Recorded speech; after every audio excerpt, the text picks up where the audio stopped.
అక్షయ్‌కి bail రావడం కష్టం అని చెప్పేసరికి అక్కడ ఉన్న పల్లవి అయితే తన రూమ్‌లోనికి వెళ్ళి పాటలు వేసుకొని డాన్సులు చేస్తూ ఉంటుంది. అది చూసి అక్కడికి కమల్ వచ్చి, "ఏంటి పల్లవి ఇది? డాన్సులు చేస్తున్నావేంటి? అన్నయ్యకి బెయిల్ రావడం కష్టమని ఇంట్లో వాళ్ళందరూ కూడా కంగారు పడుతూ ఉంటే నువ్వేంటి ఇక్కడ ఉండి డాన్సులు చేస్తున్నావు? అయినా నీకు అన్నయ్యకి బెయిల్ రాదని తెలిసి నీకు చాలా సంతోషంగా ఉంది కదా! పద ఇప్పుడే అమ్మా నాన్నల దగ్గరికి వెళ్దాం. నీకెందుకు సంతోషంగా ఉందో, నువ్వెందుకు డాన్సులు వేస్తున్నావా?" అని చెప్పి పల్లవి చేయి పట్టుకొని తీసుకుని వెళ్తూ ఉంటాడు. అది చూసి పల్లవి అయితే ఒక్కసారిగా షాక్ అయిపోతుంది. ఏంటి వీడికి నేను ఇప్పుడు అడ్డంగా దొరికిపోయానే, అమ్మో వీడు గాని ఇప్పుడు అక్కడికి తీసుకువెళ్ళారంటే నా పరిస్థితి ఏంటి, అమ్మో నేను వెళ్ళకూడదు, ఆగు కమల్, నేనేం చేస్తున్నానో ఎందుకు చేస్తున్నానో తెలుసుకోకుండా వాళ్ళ దగ్గరికి ఎందుకు అని చెప్పి అంటూ ఉంటుంది.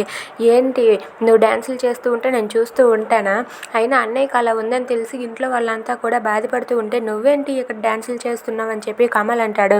అది విని పల్లవి అయితే నేను ఇప్పుడు ఏం మాట్లాడకపోతే వీడు ఇంకా రెచ్చిపోయేలా ఉన్నాడు అని చెప్పి పల్లవి ఇలా అంటూ ఉంటుంది.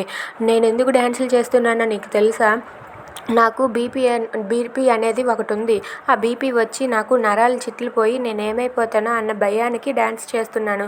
బావగారికి బెయిల్ రాదని తెలిసి ఇంట్లో వాళ్ళంతా కూడా కంగారు పడుతున్నారు. అదే కంగారు నాకు కూడా ఉంటుంది. ఆ కంగారులో నరాలు ఎక్కడ చిట్లిపోయి నేను మళ్ళీ ఏమైపోతానో, మళ్ళీ నా గురించి మీరందరూ కంగారు పడతారని తెలిసి నేనైతే డ్యాన్సులు చేస్తున్నాను. దానికి నువ్వెందుకు ఇలా సీరియస్ అవుతున్నావు అని చెప్పి పల్లవి కమల్తో అబద్ధం చెప్తుంది. If you like this video please subscribe.